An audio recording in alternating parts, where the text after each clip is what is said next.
In today's video, I'm going to teach you how to create dashboards in Microsoft Dynamics 365.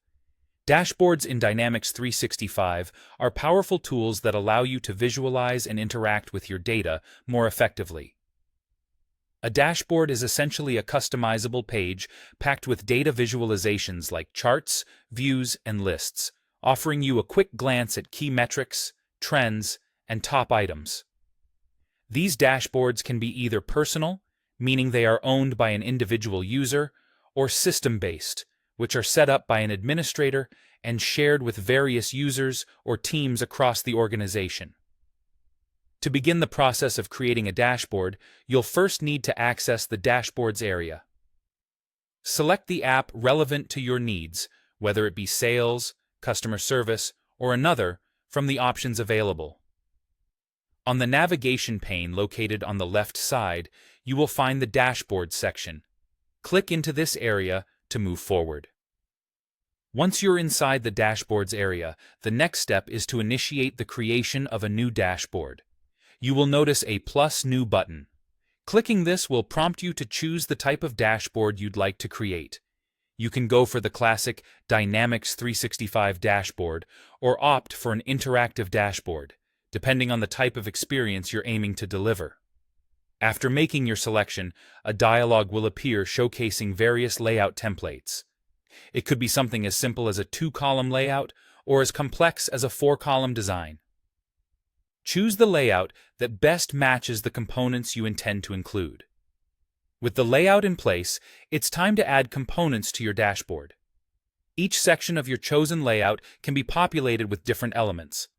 If you need to display visual data, consider inserting charts. Dynamics 365 offers both system charts and custom charts, with options such as bar, pie, or line charts to suit your visualization needs. For a more list-oriented component, you can add lists that show records based on a specific view. Additionally, web resources or iframes allow you to embed other content, such as external pages or tools. If your organization uses Power BI, you can also incorporate Power BI tiles to embed reports or specific data views directly onto the dashboard. Naming and saving your dashboard is crucial. Assign it a clear, descriptive name and ensure to save your work.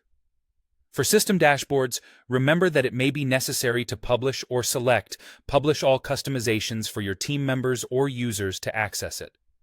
Should you wish to make this dashboard the first thing users see when entering the Dashboards area, there's an option to set it as the default, either for yourself or for others if you're an admin. Sharing a dashboard is straightforward as well. For personal dashboards, you can share them with colleagues or teams.